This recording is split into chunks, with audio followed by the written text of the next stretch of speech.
کیا حال ہے آپ کا؟ میرا نام حیدر ہے، میں لاہور شہر کا رہنے والا ہوں۔ آئیے شروع کرتے ہیں میری کہانی۔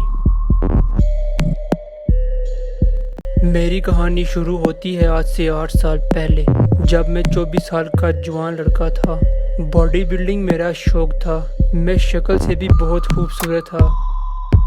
جو بھی مجھے دیکھتا وہ دیکھتا ہی رہ جاتا۔ خیر، تھوڑے ٹائم بعد میں نے اپنا ایک جم بنانے کا ارادہ کیا۔ میں نے شہر کے سینٹر میں ایک بلڈنگ کا بیسمنٹ رینٹ پر لیا۔ وہ بیسمنٹ 8 سال تک خالی پڑا رہا، لیکن اس بلڈنگ کے مالک نے مجھے یہ بات نہیں بتائی۔ خیر، میں نے سارا جم کا سامان بلڈنگ میں رکھا اور پراپر جم کا کام شروع کر دیا۔ بہت سارے لوگ بھی میرے جم میں آنا شروع ہو گئے۔ خیر، تھوڑے ٹائم بعد رات 11 بجے جم میں 2 لڑکیاں آئیں۔ انہوں نے برقع پہنا ہوا تھا اور جم کے اندر آ کر وہ مجھے گھورنے لگ گئی۔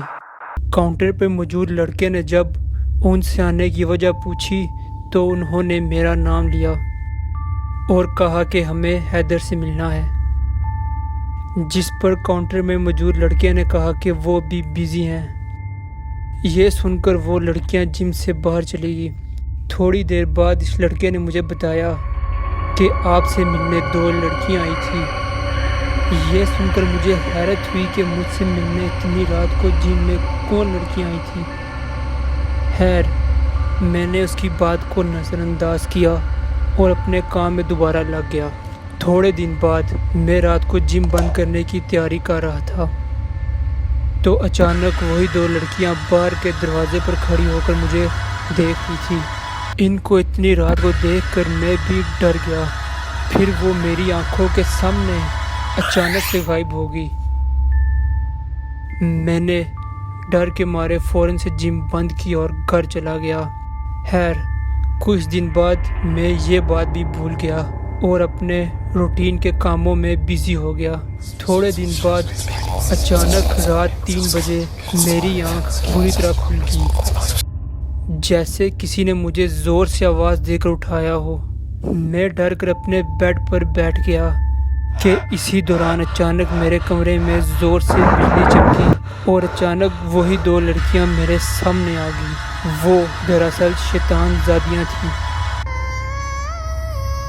ان کو دیکھتے ہی میری باڈی نے کام کرنا چھوڑ دیا اور میں بے جان ہو کر اپنے بیڈ میں گر گیا۔ پھر یہ میرے پاس آئیں۔ انہوں نے مجھے بے لباس کیا اور میرے ساتھ شیطانی کھیل شروع کر دیا۔ یہ غلیظ شیطانی کھیل پورا گھنٹہ جاری رہا اور پھر یہ اچانک دوبارہ غائب ہو گئی۔ اس سب کے بعد میں بہت ڈر گیا۔ یہ بات میں اپنے گھر بھی نہیں بتا سکتا تھا۔ خیر، اس صدمے کی وجہ سے میرا دل کام میں لگتا ہی نہیں تھا۔ مشکل سے اٹھ کے میں جم گیا اور یہ سب بھولنے کی کوشش کی، اور اگلے ہی دن پھر زوردار آواز سے میری آنکھ کھل گئی اور ایک بار پھر میرے سامنے وہ 2 شیطان زادیاں آ گئی۔ اسی طرح پھر یہ شیطانی کھیل روز کا معمول بن گیا۔ میری صحت بھی بری طرح سے خراب ہو گئی۔ میں عادتوں سے بہت عجیب ہو گیا۔ ذرا سی بات پر گھر والوں سے لڑنا میرا معمول بن گیا۔ میں نے جم جانا چھوڑ دیا۔ جم نہ جانے کی وجہ سے جم لاس میں چلنے لگ گیا اور آخرکار ایک دن مجھے یہ جم بھی بند کرنا پڑ گیا۔ روزانہ اس غلیظ شیطانی کھیل کی وجہ سے میرا ذہن شدید دباؤ کا شکار ہو گیا۔ بس پھر اس کمرے میں ہی میں نے اپنی دنیا بسا لی۔ میرا اندھیرے کمرے سے باہر نکلنے کو دل ہی نہیں کرتا اور اس کمرے میں ہی میری کل دنیا بس گئی۔ خیر، ایک دن ہمارے محلے کی ایک عورت نے میری ماں کو ایک پیر کا بتایا اس پیر کا تعلق سندھ کے گاؤں سے تھا۔ میں نے بہت مزاحمت کی لیکن میرے گھر والے مجھے زبردستی اس پیر کے پاس لے گئے۔ پیر صاحب نے میری حالت دیکھی، مجھے دم کیا اور ایک ہفتہ مجھے اپنے پاس آستانے پر رکھا۔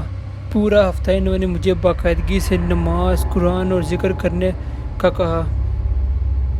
یہ سب کرنے سے میری زندگی ایک بار پھر بدل گئی۔ پیر صاحب نے مجھے اس بلڈنگ کے بیسمنٹ کا بتایا جہاں میرا جم تھا کہ وہاں سے یہ شیطان زادیاں میرے پیچھے لگی ہیں، کیونکہ میں نے وہاں جم بنا کر ان کو بے گھر کر دیا تھا۔ اسی لیے وہ میرے ساتھ آ کے اب یہ سب کرنے لگ گئی ہیں۔ پیر صاحب نے مجھے جم کی جگہ فوراً چھوڑنے کا کہا۔ خیر، واپس لاہور جاتے ہی میں نے جم ختم کر دیا اور ایک نئی جگہ جم بنا لیا۔ اس سب کے بعد بھی کبھی کبھی مجھے محسوس ہوتا کہ جیسے یہ شیطان زادیاں مجھ سے رابطہ کرنا چاہ رہی ہیں، لیکن اس کے بعد کبھی یہ کھل کر میرے سامنے نہیں آئی، اور اب الحمدللہ میں اپنی زندگی میں خوش باش ہوں۔